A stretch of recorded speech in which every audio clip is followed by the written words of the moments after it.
Bonjour à toutes et à tous, je m'appelle Karl Figuet, je suis né en 1965 à Arras. Je suis issu de 6 générations de médiums et de voyants. Dès ma petite enfance, j'ai subi les souffrances de ce monde d'ici-bas, que l'on pourrait dire qui sont le rejet, l'abandon, la maladie et le désarroi, la perte d'identité. C'est vrai qu'à l'école, je ne comprenais pas grand-chose, je ne savais même pas pourquoi j'y étais. Alors, ma façon de fuir ces enseignements, eh bien, c'était d'écouter les oiseaux, de parler avec eux parce que je comprenais ce qu'ils disaient. Et puis, un jour, dans ma détresse, j'ai crié au ciel et j'ai dit à quoi ça sert d'être ici si c'est pour souffrir? Et j'ai eu une réponse qui me disait, eh bien, tu es là pour venir en aide à l'humanité. Alors, imaginez-vous un enfant de 5 ans qui entend ça et qui dit, bah, maintenant, comment je vais faire, quoi. Et c'est tout naturellement que j'ai été conduit et guidé à travers la forêt vers un arbre qui était devenu mon trône, où je commençais à faire de la méditation sans savoir même qu'est-ce que c'était la méditation. Et j'ai commencé à faire du chamanisme, où je commençais à discuter avec tous les esprits de la forêt. Et plus j'ai avancé, plus j'ai commencé à faire du voyage astral où, par souffrance et douleur, où j'avais un mensonge qui était inscrit dans ma mémoire, où je croyais avoir été séparé de mon frère jumeau. Et c'est à travers cet exercice de voyage astral que j'ai commencé à chercher mon double, que j'ai commencé à chercher ce frère jumeau qui était invisible puisqu'il n'existait pas. À travers la continuité de mon enfance, eh bien, la souffrance a perduré, la souffrance a augmenté, et mon incompréhension à cette vie ici-bas, la méchanceté des hommes, parce que la seule chose que j'avais vraiment saisie, c'est que l'homme, voulant bien faire, ne faisait que d'être méchant malgré tout, et que tous les enseignements qu'il donnait n'étaient pas véritables fondements. Donc j'avais un leitmotiv dès ma petite naissance, c'était de dire la vérité et d'être juste dans ce que je voulais faire. Petit à petit, j'ai arrêté de faire la magie, tout ça. C'est devenu naturellement à travers l'apprentissage de cuisinier que j'ai commencé. Et là, eh bien, une autre façon de souffrir est arrivée à moi, c'est-à-dire l'alcool, les drogues.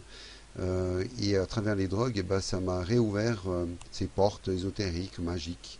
Et donc j'ai commencé à me reconnecter à mes guides, à mes anges, enfin comme vous voulez les appeler, quoi. Et puis les dons ont réapparu encore plus fortement qu'avant. Donc j'avais le don de médiumnité qui réapparaissait et vraiment c'était dans les années 80-90 et ben, le grand essor du New Age. En poursuivant, eh bien, je renonçais à moi-même pour être plus attiré dans ce monde des ténèbres et plus je prenais de drogue qui me semblait pouvoir contrôler, plus j'ouvrais des portes et plus j'avais des puissances qui se manifestaient à travers moi et des forces aussi, des pouvoirs qui se manifestaient. À travers ma recherche aussi encore et continuelle pardon, d'identité, j'ai commencé à voyager en Asie surtout et par le monde encore. Et à travers mes recherches de cette identité, j'ai commencé à rencontrer des gourous, j'ai commencé à apprendre d'autres techniques, des méditations et ainsi de suite. J'en passe quoi. Mais dans tous les cas, j'ai développé de plus en plus de puissance qui me permettait de ressentir un peu toutes ces énergies qui étaient autour de moi, autour des gens, de voir les auras, voilà, de définir la souffrance des uns et des autres, ce qui me perturbait énormément. Car pour donner un exemple, eh bien, lorsque je rentrais dans un bistrot, dans un restaurant, quoi, eh bien, ou dans un bar, eh bien, en fait, le fait simplement de traverser ce bar, je connaissais pratiquement la vie de toutes les personnes et je vivais la souffrance de ces personnes. Donc ça me déstabilisait énormément. Il me fallait quand même pas mal d'heures après pour pouvoir être, entre guillemets, en paix. Et c'était vraiment quelque chose d'énorme. Et puis dans ces années New Age, où le New Age s'est développé un peu plus, eh bien voici qu'un jour je trouve une annonce qui propose des cours de Reiki, où j'avais un peu saisi que le Reiki était l'ensemble de ce New Age, quoi, et donc quelque part je pouvais focaliser toutes ces techniques d'ici et de là que j'avais acquises à travers le temps, à travers les années. Et donc je me suis inscrit à ce cours. Et et puis dès le départ, et bien dès l'initiation du premier degré, parce qu'il faut le savoir que c'est des initiations, aujourd'hui tout est, et même là c'est bafoué, parce que normalement ça devrait rester en secret, mais aujourd'hui vous avez même les symboles, vous avez toutes les choses du Reiki qui sont sur internet, qui quelque part quelqu'un qui ne sait pas pourrait s'infiltrer là-dedans et se perdre encore plus que je l'ai été. Et donc du coup, dès ma première initiation, le maître Reiki m'a complètement oublié. Donc il initiait beaucoup de personnes, mais il m'a oublié. Et je suis resté à voyager dans l'univers pendant voire presque 1 heure et demie, quoi. Mais moi j'étais bien parce que j'étais dans mon domaine. Ça me rappelait mon enfance, ça me parlait fortement à l'intérieur, où je retrouvais un petit peu l'immensité de ma vie, quoi, où j'étais bien, j'étais heureux, j'étais voilà, quelque part épanoui. Alors ce qui était bien pour moi, c'est que comme je voulais être juste dans ce que je faisais, et c'est l'un des préceptes du Reiki qui dit que juste pour aujourd'hui, sois juste. Donc ça me parlait fortement, et en fait j'étais tombé sur un maître Reiki qui avait été directement enseigné par la fille de Takata, et qui le faisait encore assez purement dans cet enseignement, et un peu à la japonaise quand même. Donc elle ne, elle nous faisait pas devenir maître en l'espace de 4 week-ends, et c'était réglé. Il a fallu 5 années pour que je puisse devenir maître Reiki. Et je ne vous explique pas toutes les connaissances que j'ai acquises à travers le monde spirituel non chrétien. J'ai développé bien sûr la méditation transcendantale, où j'en pratiquais 5 heures par jour, où je laissais rentrer en fait n'importe quoi, et tout et rien du tout. Et de plus en plus ma vie était déstabilisée, bien que toutes les personnes que je croisais, toutes les personnes que je voyais ou que je pratiquais le Reiki me disaient avoir même sauvé leur vie pour certains, sauvé leur couple, guéri leur maladie.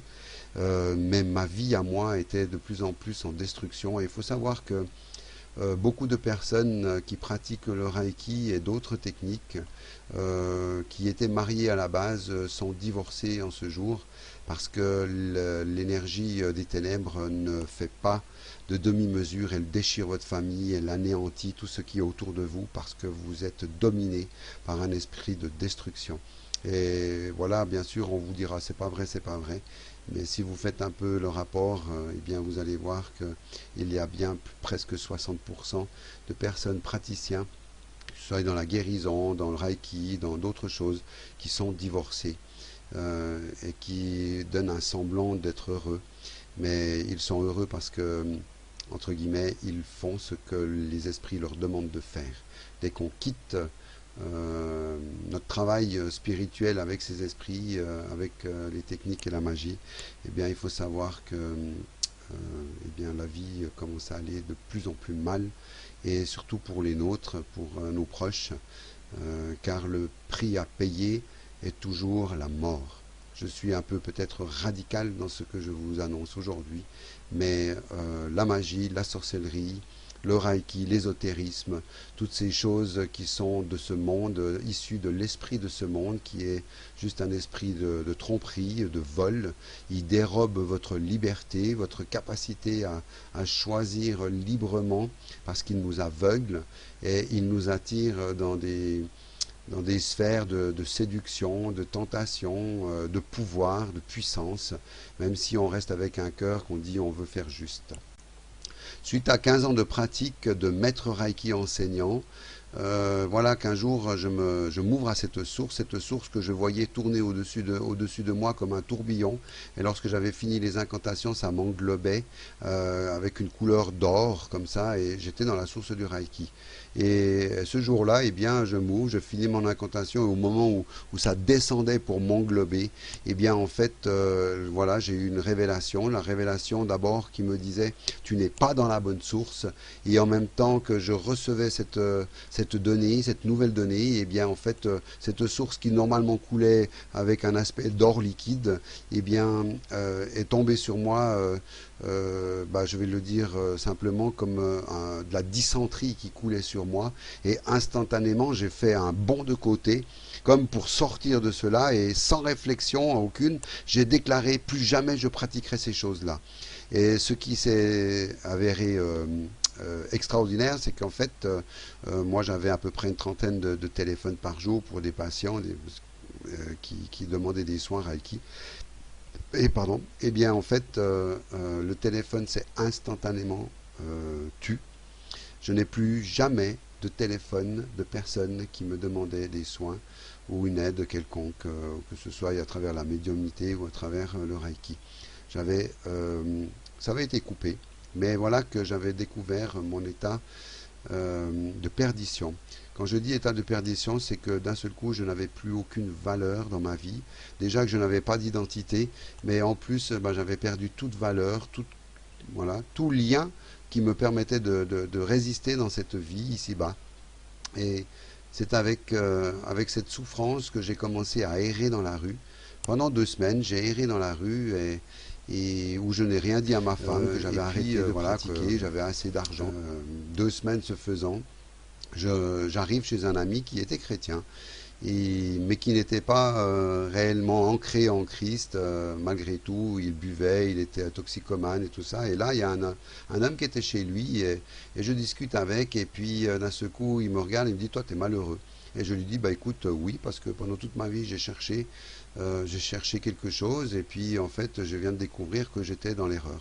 Et il me dit, mais qu'est-ce que tu cherchais? Je lui dis, un petit peu comme tout le monde, hein, la paix, la joie, le bonheur, l'amour, la maîtrise de soi, et toutes ces choses-là, quoi. Et en fait, il me dit, mais il y en a un qui te propose toutes ces choses-là. Et j'ai dit, oui, alors c'est qui? Et puis il me dit, c'est Jésus.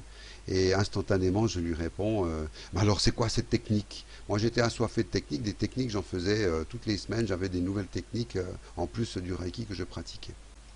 Et c'est alors que je me suis souvenu de ma petite enfance chez les jésuites, là où voilà, le christianisme était représentatif de ce petit poisson, hein, de cette secte.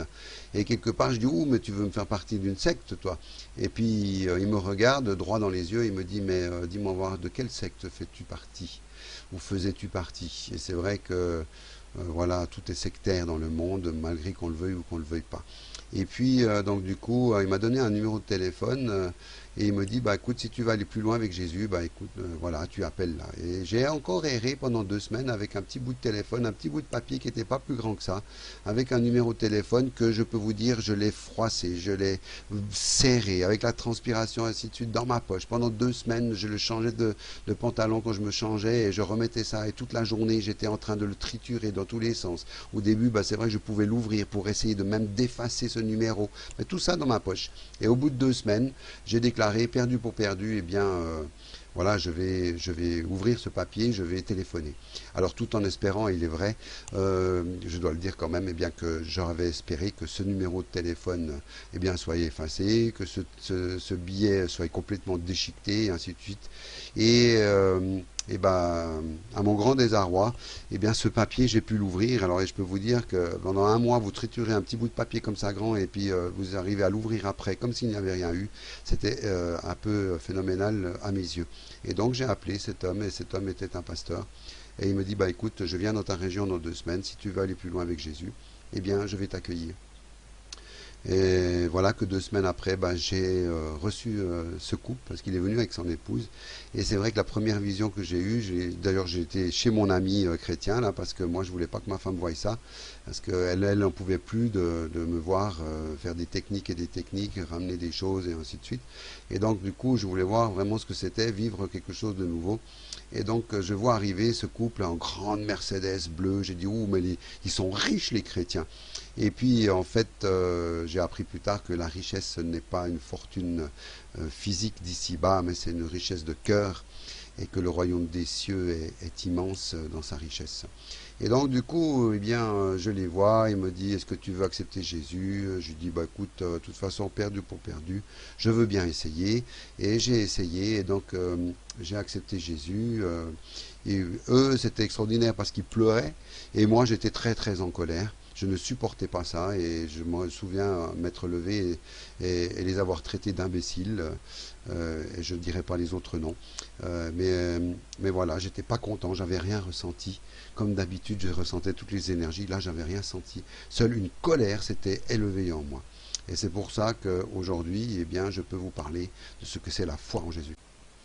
Après avoir reçu la grâce de Dieu sur ma vie, reçu mon salut par Jésus-Christ, il est dit que Jésus est mort pour nous libérer de captivité, de la servitude. Oui, c'est vrai que j'étais captif de démons parce que lorsque je pratiquais le Reiki, je ne me rendais pas compte que j'étais infesté, envahi de démons à travers les méditations transcendantales, à travers tous les exercices et les rituels qui m'étaient quotidiens.